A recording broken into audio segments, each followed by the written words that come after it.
Sorry, I got a little rushed at the end as time was running out in Jingland.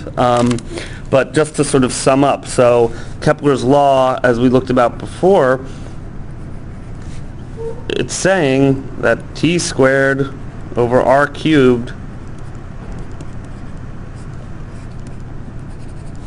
Okay, so what this means is, just as we said before, that these two are all the same for anything orbiting the sun, whereas in this case it's this mass, where that's mass sun.